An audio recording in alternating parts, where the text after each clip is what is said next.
नमस्कार मित्रांनो, मी अझलान आपल्या सर्वांचं स्वागत करतो आपल्या प्री अकॅडमी मराठी एज्युकेशन चॅनलमध्ये. मित्र हो, मागच्या महिन्यामध्ये आपण आपल्या राज्यसेवा पूर्व परीक्षेसाठी एक नवीन सिरीजला सुरुवात केलेली होती. या सिरीजमध्ये आपल्या राज्यसेवा पूर्व परीक्षेसाठी जे पण महत्त्वाचे क्वेश्चन्स आहे, जे पण महत्त्वाचे MCQs आहेत, ते सगळेचे सगळे क्वेश्चन्स आपण इथे डिस्कस करणार होतो. तीच सिरीज आपण इथे पुढे कंटिन्यू करणार आहोत. आजचा आपला हा चौथा लेक्चर आहे. पहिले 3 लेक्चर या सिरीजवर ज्यांनी कोणी बघितले नसेल त्यांनी ते अवश्य बघा. त्यांच्यासाठी मित्रांनो मी डिस्क्रिप्शनमध्ये लिंक टाकलेली आहे. तर लगेचच सुरुवात करूया मित्र आजच्या लेक्चरला. आज आपल्या परीक्षेच्या दृष्टिकोनाने कोणकोणते महत्त्वाचे MCQs बघायचे आहे, प्रश्न बघायचे आहे. तर चला सुरुवात करूया. आजचा हा जो पहिला प्रश्न आहे, the real purpose of public interest litigation त्याला आपण PIL सुद्धा म्हणतो, त्याला आपण मराठीमधून म्हणतो जनहित याचिका. तर आपल्याला इथे विचारलेलं आहे, जी आपली पब्लिक इंटरेस्ट लिटिगेशन आहे त्याचा रिअल पर्पज काय आहे, मुख्य उद्देश काय आहे आपल्या जनहित याचिकेचा. ओके, कोणता करेक्ट आन्सर आहे सेंटेन्स मधून ते आपल्याला सांगायचं आहे.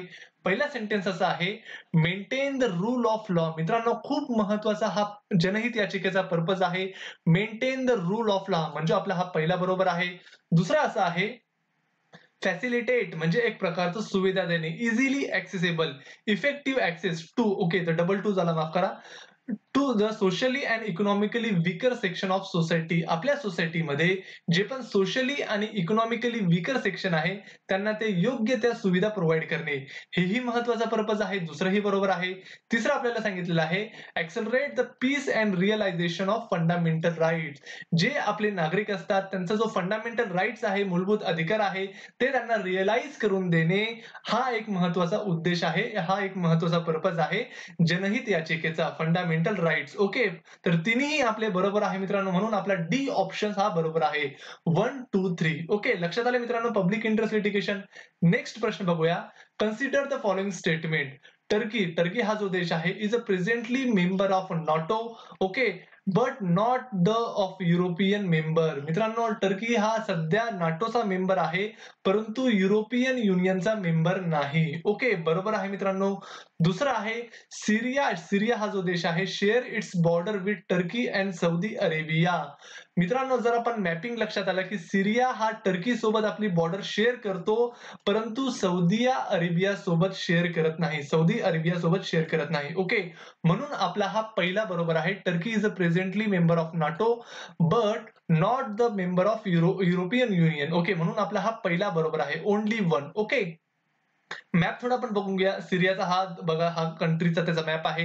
याच्या उत्तरेला बघू शकतो की टर्की हा देश आहे. ओके, इथं आहे मेडिटेरियन सी, भूमध्य सागर आहे, इथं खाली आहे लेबनान आहे, इथं इस्रायल आहे, इथं जॉर्डन आहे, इथं इराक आहे. ओके, आणि जर आपण या छोट्या मॅप मध्ये बघितलं, इथं हा सौदी अरेबिया आहे. ओके, हा सौदी अरेबिया आहे. ओके, इथं तर सिरिया आणि सौदी अरेबियाची बॉर्डर ते एकमेकांशी शेअर करत नाही. ओके, नेक्स्ट प्रश्न बघूया मित्रांनो, काय आहे, the Malimath committee report is recently in news pretend specifically to. मित्रांनो, जी आपली मालिमात कमिटी रिपोर्ट होती 2000 सालाला कन्सिस्ट झालेली होती, तर ती कशाशी संबंधित आहे ते आपल्याला इथे विचारलेलं आहे.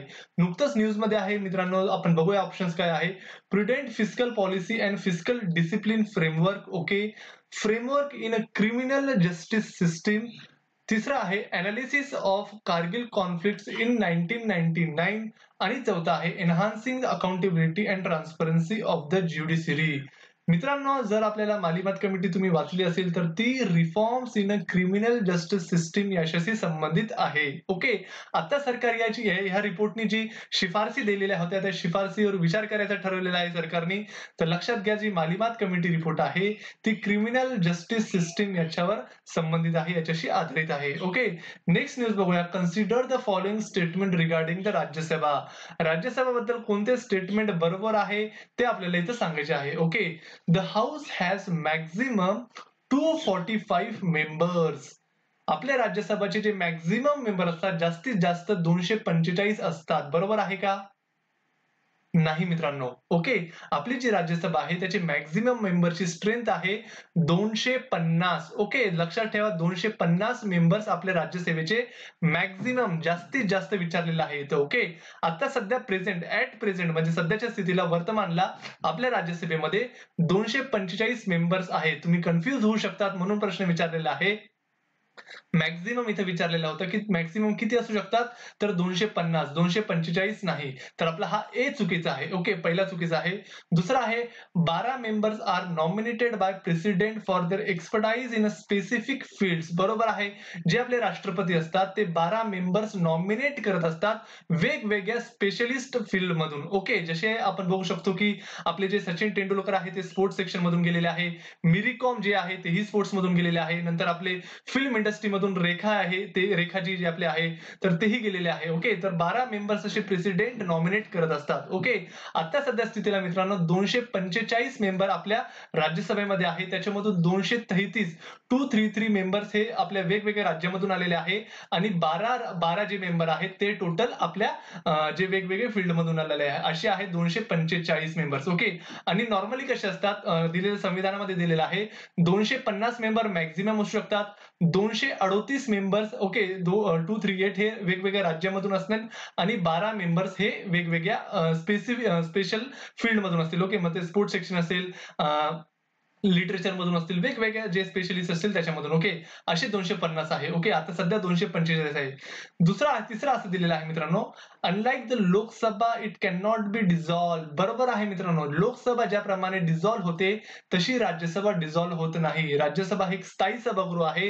लोकसभेचा कार्यकाळ हा 5 वर्षाचा असतो. ओके, लोकसभा दोन प्रकारे डिझॉल्व होऊ शकते मित्रांनो. एक आहे त्याचा 5 वर्षाचा कार्यकाळ संपला ते ऑटोमॅटिकली डिझॉल्व होते आणि दुसरं प्रेसिडेंट राष्ट्रपती त्या 5 वर्षाच्या आतमध्ये म्हणजे 5 वर्षाच्या काळाच्या आतमध्ये सुद्धा त्याला डिझॉल्व करू शकतात. अशा दोन प्रकारे लोकसभा डिझॉल्व होऊ शकते, परंतु राज्यसभा ही डिझॉल्व होत नाही.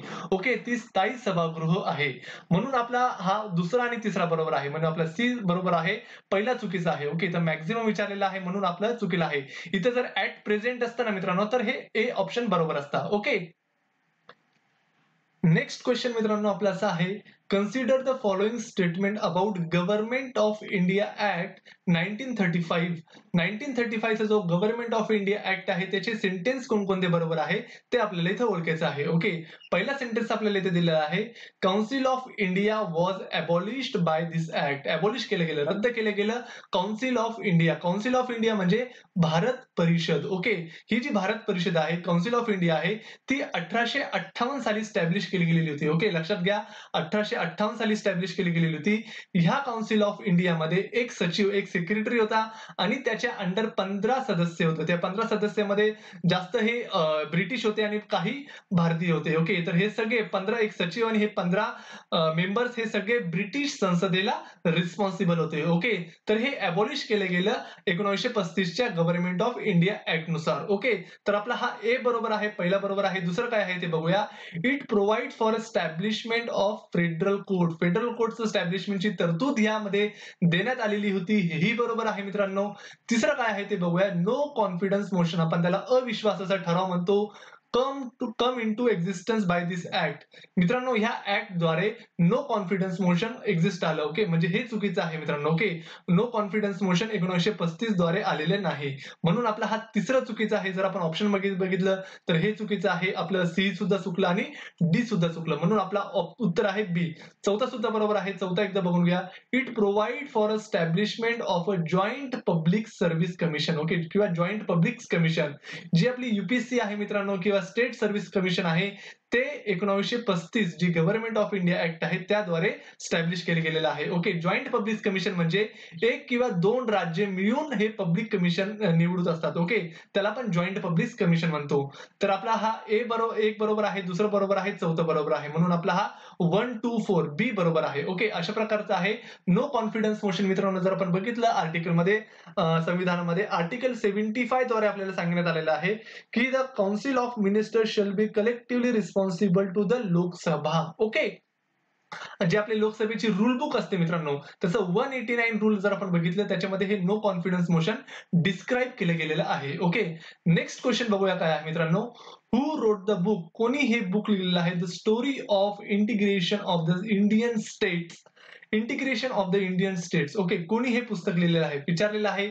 ऑप्शन आहे बी एन राव, सी राजगोपालचारी, तिसरा आहे कृष्णा मेनन आणि डी आहे व्हीपी मेनन. ओके मित्रांनो, इंटिग्रेशन ऑफ इंडियन स्टेट जर आपल्या लक्षात आलं की व्हीपी मेनन यांचा पण त्याच्यामध्ये सहभाग होता. जे आपले आयर्न मॅन आहे सरदार वल्लभभाई पटेल लोहपुरुष, त्याद्वारे त्यांचे खूप खास मित्र हे होते व्हीपी मेनन. त्यांनी खूप साथ दिलेली आहे आपल्या सरदार पटेल यांना.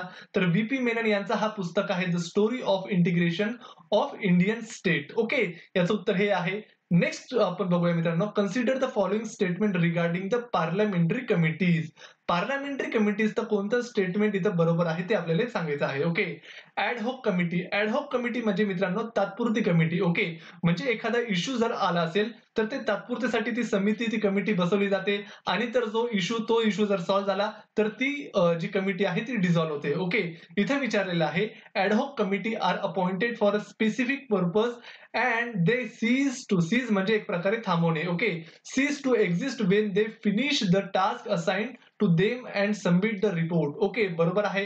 ॲडहॉक कमिटी अपॉइंट केली जाते स्पेसिफिक पर्पज साठी आणि ती सीज केली जाते जेव्हा त्यांचा तो वर्क फिनिश होतो. Okay, each house of parliament has a standing committees.